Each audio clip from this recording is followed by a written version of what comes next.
Today we are testing 7 different celebrity beauty brands. This is hair care, makeup, body care, all of that to see, are these brands just cash grabs like everyone thinks they are, or are these actually standalone beauty brands that can separate themselves from that kind of status of celebrity beauty brand? Because I feel like oftentimes with celebrity beauty brands, they kind of just get thrown like kind of under the radar. People are like, they just write them off because it's a celebrity beauty brand, it's just a cash grab, Jennifer Aniston's not actually involved in her hair care line, things like that. Whether or not that's true, if the product is good, the product is good. So we are testing 7 different brands, a lot of different products, and seeing what is actually good. As in every single video I've ever made, I don't know how to finish up this intro. We're testing celebrity beauty brands, so let's just get right into it. And the first brand that we are testing is Fenty Beauty by Rihanna. I am actually already wearing it on my face. It is the Soft Lit Foundation. I have a little sample from Sephora because I don't know about you, but my Sephora, whenever I get a sample in this little cup, they fill these things to the brim, so I will get like a month or months of usage out of one sample. I am in the shade 110 in Fenty, which is the second lightest shade, which is kind of impressive. I am normally the lightest shade in most brands.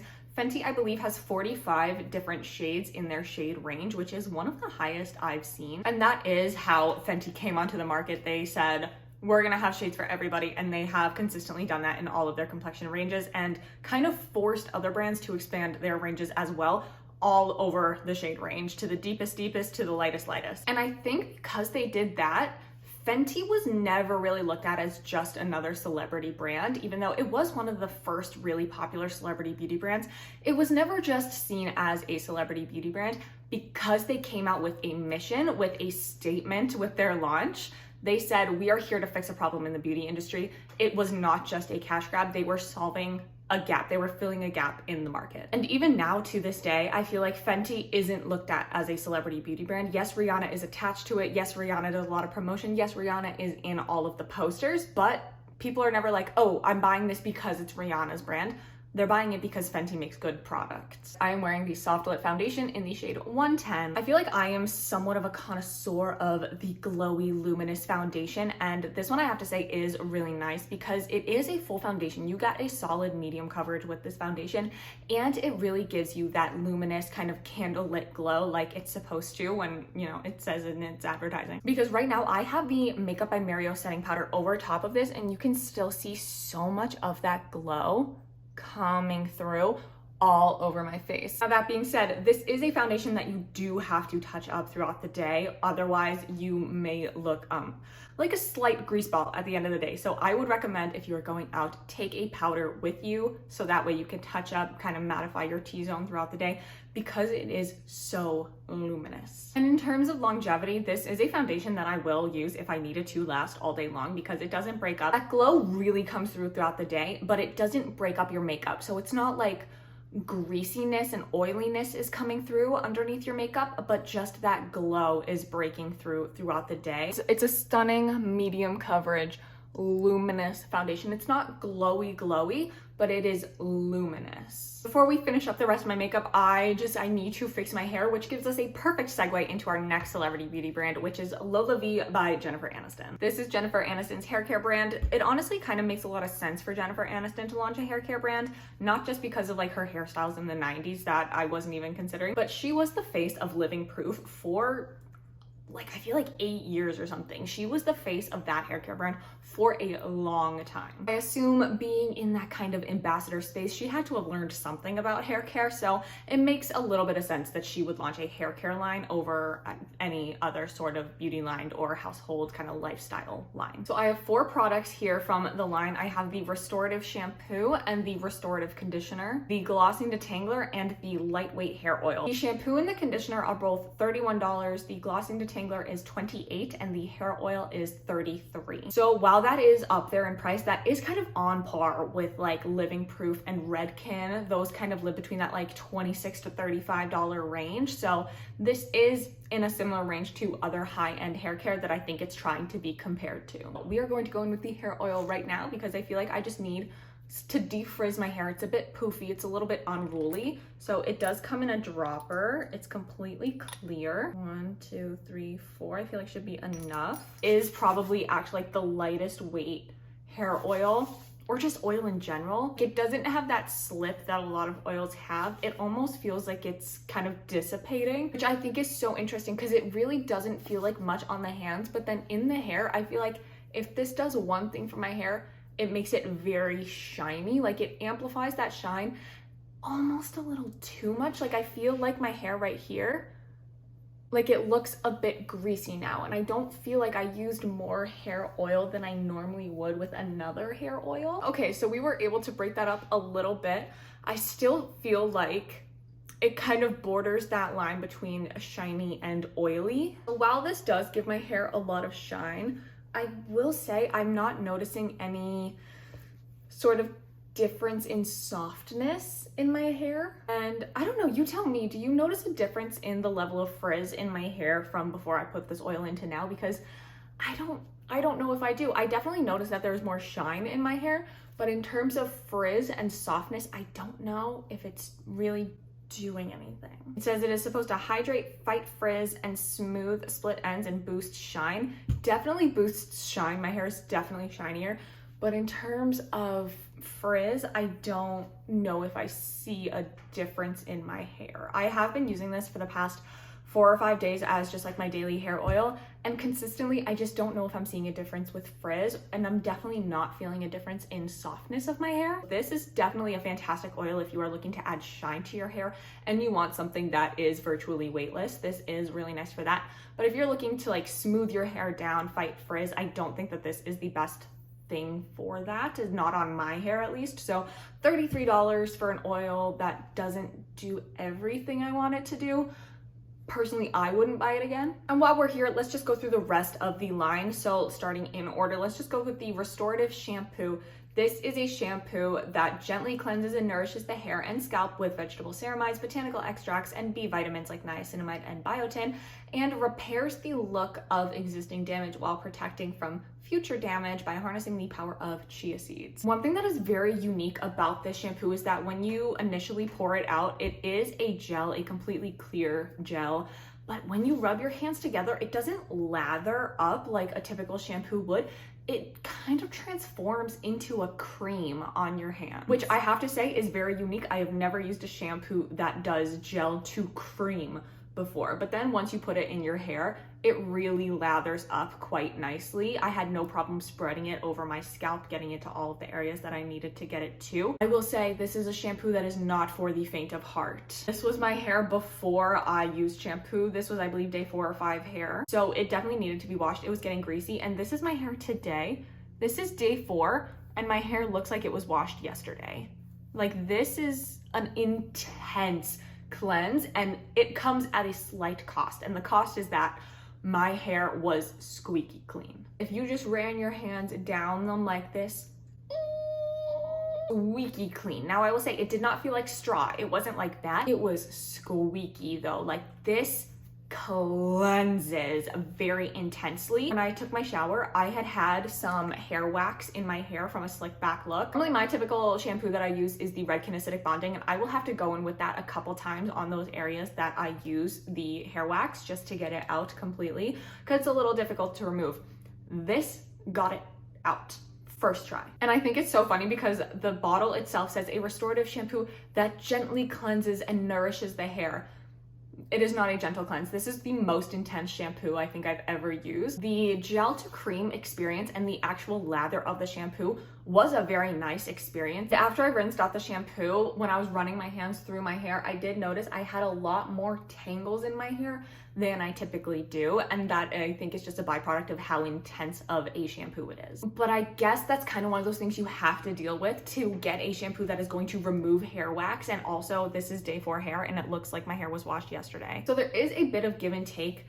That being said, I don't know if this isn't something you can get at a lower price point, but that being said, $31 is pretty typical of a higher end shampoo. So if you're looking for a really good clarifying shampoo, I do think this one is quite excellent at getting your hair super fucking clean. The Restorative Conditioner, on the other hand, I didn't love as much. And this conditioner says it's a restorative conditioner that hydrates and nourishes the hair and scalp with a vegan keratin complex and botanical extracts from coconut, jackfruit, and orange that repairs the look of existing damage. It's very creamy, very melty when you're pouring it out on your hand, but when it's going in the hair, it feels a little bit pasty, but not in a bad way, but like it's really sticking to that hair. The texture of this is kind of like paste. I don't know how to describe it. In terms of a conditioner, it worked. It did a good job. I don't really have any really negative things to say about it, but also like it didn't wow me. It's just a conditioner. And now the Glossy Detangler. This is the leave-in product for after the shower. This is probably my favorite product out of the entire line. I have gone through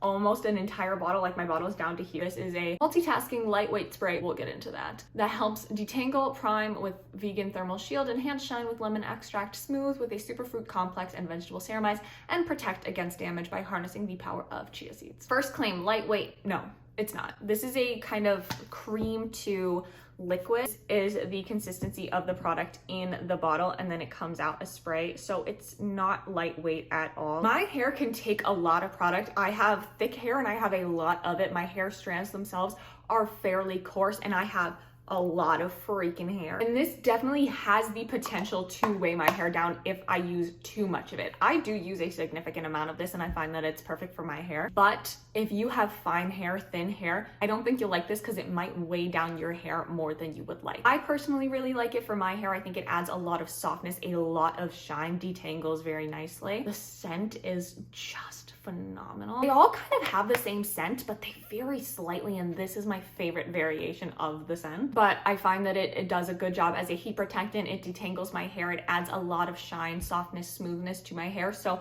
out of everything, the Glossy Detangler is my favorite. And then for a clarifying shampoo, not for like an every wash shampoo, the Restorative Shampoo.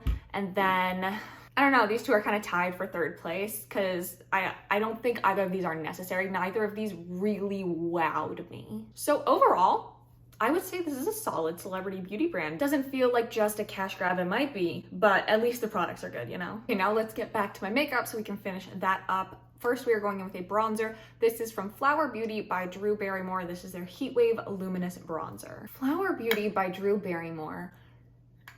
I don't often see Drew Barrymore attached to this brand. Maybe out of every brand we're testing today, this seems the most cash grabby. That being said, I really enjoy this bronzer. This has a nice kind of cool pinky purple undertone to it.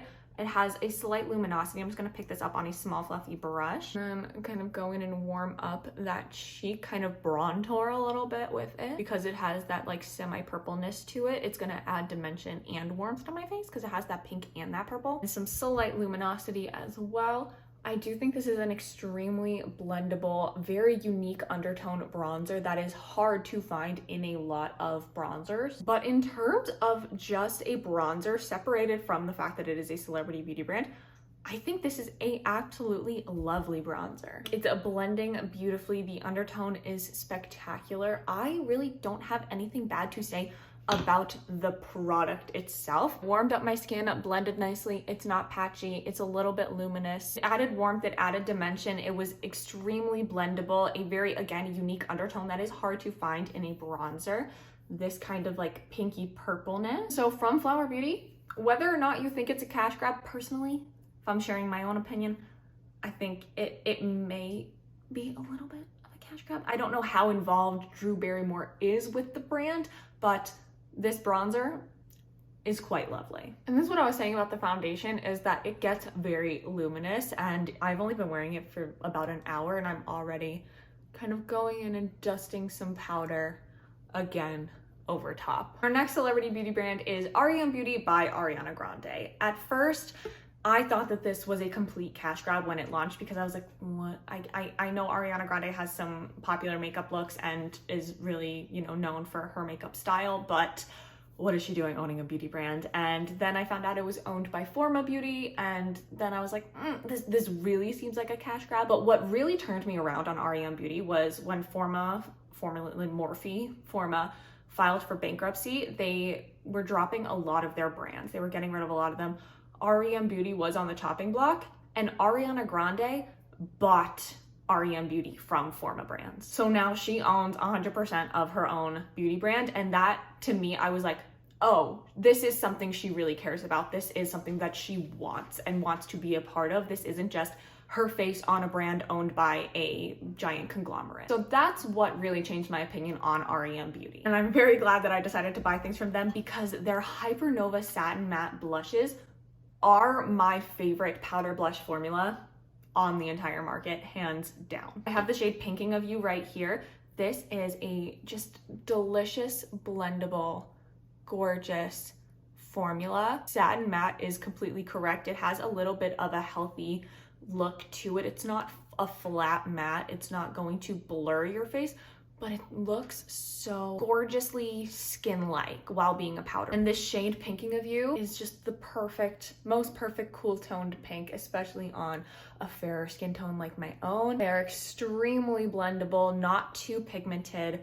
That satin matte kind of a finish. My favorite blushes used to be the Clinique Cheek Pops, and then I tried these. These are better than the Clinique Cheek Pops. These are better than the Laura Mercier powder blushes. I have more shades in my Ulta cart right now because I've had this shade. I think I got this like right after it launched, and I've just been meaning to go buy more shades because it's just, look at how easy that was to put on. I mean, the color, the longevity, these will last all day long. These rival the Tarte blushes in longevity. Truly, these will be on your face at the end of the day, no matter what. Oh, speaking of longevity, I meant to note when we were talking about the LolaVie shampoo and how fucking intense this is, I've also went to the gym every single day this week and been very sweaty, and my hair still looks like this. So while I did at first think this was a cash grab because I didn't really understand why it was happening, once Ariana bought the brand out, that's when I really started respecting the brand, and their products are so good.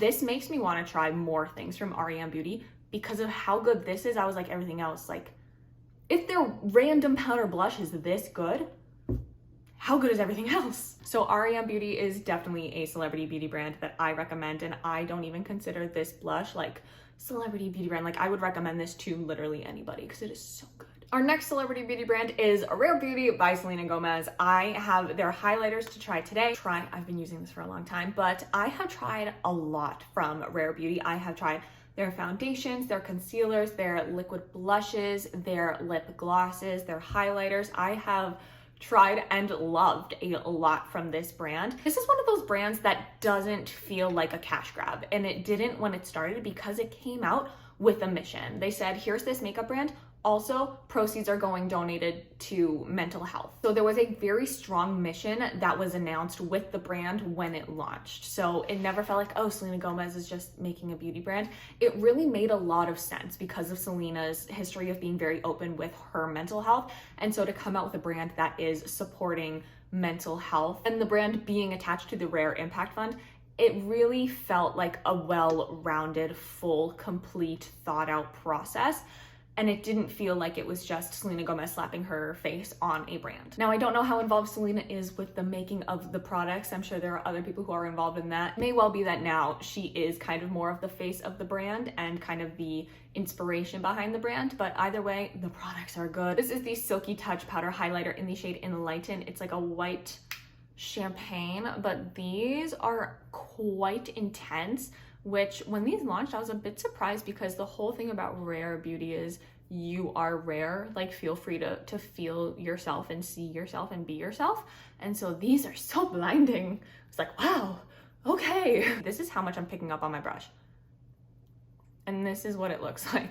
Like, these are so intense. And also Rare Beauty, I feel like, was one of the earlier celebrity beauty brands, not as early as Fenty, but it came out quickly after Fenty. So that was still when there were not as many. Now I feel like every celebrity has a brand, but this was kind of at the beginning of the celebrity beauty brands, and they came out with a mission, they came out with an impact, and they came out with really great quality products. Also not at a bad price point. I believe that highlight is about $20, which, don't get me wrong, like $20 is a lot for any makeup product, but in terms of the other products that are offered at Sephora, Rare Beauty really is kind of a mid-range product. It sits in that land with kind of like Tower 28, Say, those kinds of mid-range brands. So to come out with really great products at a mid-range price point and a very strong mission, Rare Beauty definitely gets a stamp of approval on the celebrity beauty brand status. And our next celebrity brand is About Face by Halsey. I have the matte fluid eye paint in the shade Freaked, which is like this really nice kind of a dusty lilac liquid eyeshadow. I don't think it's just a celebrity cash grab. Halsey is very well known for being her own makeup artist for the past, I believe, like 6 years. She has not had a makeup artist, so anytime you have seen her at an event, on tour, anytime, anywhere, she is the one who has done her makeup. So for her to come out with a line of makeup products and also a colorful line of makeup products makes a lot of sense and feels very true to who Halsey is. What I'll say is that I feel like the brand doesn't have maybe like that strength of advertising or that just, I don't know, that big boom that something like Rare Beauty or Fenty had. And I think the fact that they chose to launch with kind of non-traditional products, like Rare Beauty launched with a concealer, foundation, and a blush, and I think some brushes or other things like that. Fenty launched with foundation. About Face has a lot of liquid and cream products. They just recently launched foundation, which I don't think every brand needs to launch with the foundation. Those are very hard to do, but they didn't launch with kind of more traditional products that people are used to. They didn't launch with eyeshadow palettes or powder blushes. They launched with liquid products, like a liquid eyeshadow. And I know for me personally, that is kind of intimidating because I don't know how to work with liquid eyeshadows as well as I know how to work with powder eyeshadows or powder blushes versus a cream blush. I think they chose to go in a very unique direction.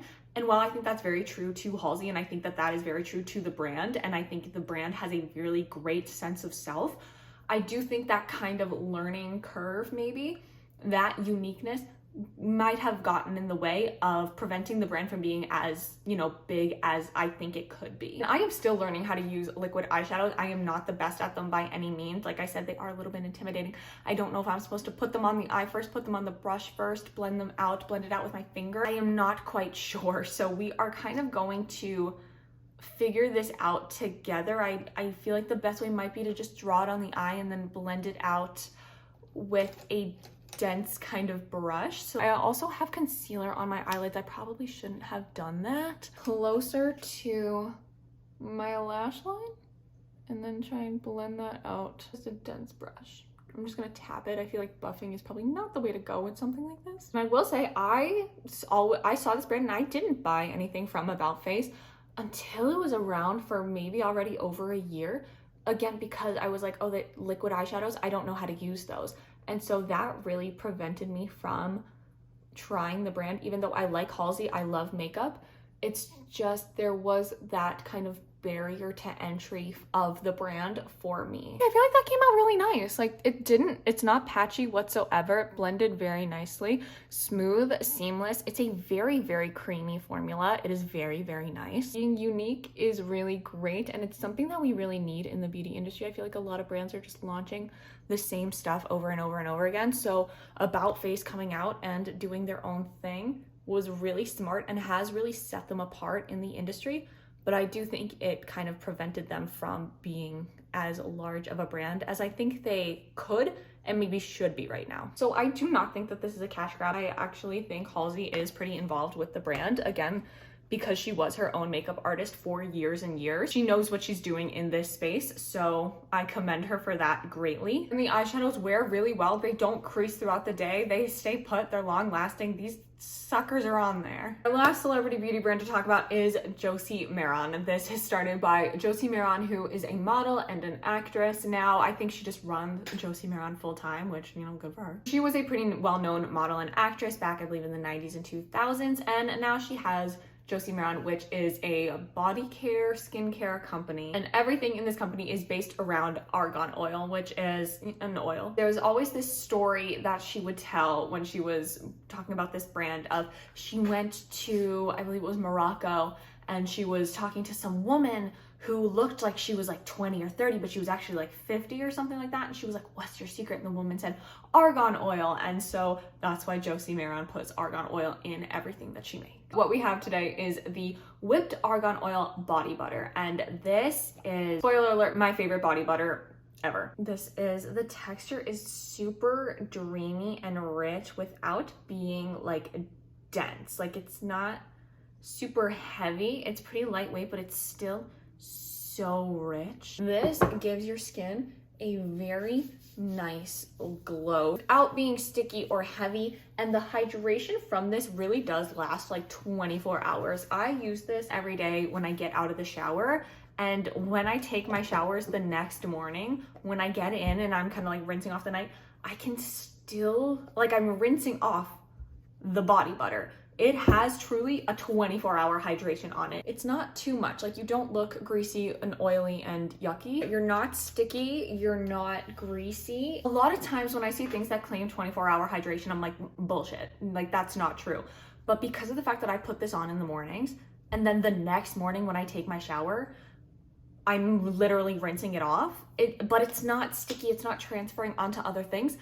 It is just hydrating your skin for like a full 24 hours. These are $29, so they are a little bit up there in price, especially for like a 6-ounce body butter. They're not cheap. The fact that Josie Maran literally quit like her modeling and her acting career to just do this company doesn't seem like a cash grab at all to me. Like, that the girl hustled. She is still the CEO of the company. She still runs the company to this day, and this brand has been around for a long time.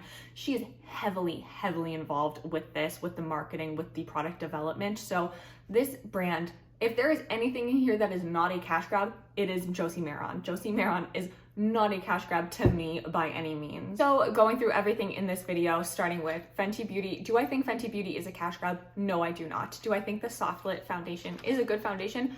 I do think it's a good foundation. It's not my most favorite foundation by any means. I don't know if I would go out and buy the full size because I just have a lot of other foundations that I like. So while it is good, it's not, you know, God's gift to the world. Next, LolaVie hair care. Do I think that LolaVie is a cash grab? There's the potential there that it is a cash grab. I'm not gonna lie. I'm not gonna say that I think Jennifer Aniston put her whole heart and soul and everything into this and that she's running every aspect of this. It could be a bit of a cash grab. Are the products good? They are good, but they are not, you know, mind-blowingly good. I think the market would be okay if these weren't on it. Flower Beauty. Do I think that Flower Beauty is a cash grab? A little bit. I do think it's a little bit of a cash grab. But do I like the bronzer? This is actually one of my favorite bronzers. I have tried a couple other things from Flower Beauty as well. Some of them better than others. This bronzer is nice. Do I think that the market could survive? And I just broke it. I was saying I think the market could survive without Flower Beauty. r.e.m Beauty. Is r.e.m Beauty a cash grab? No, I don't think so at all. The fact that Ariana bought her company, I don't think that this is a cash grab. I think this is something that she actually genuinely really cares about and is invested in, and the products are fantastic. This is my #1 favorite blush, hands down. Rare Beauty by Selena Gomez. Do I think Rare Beauty is a cash grab?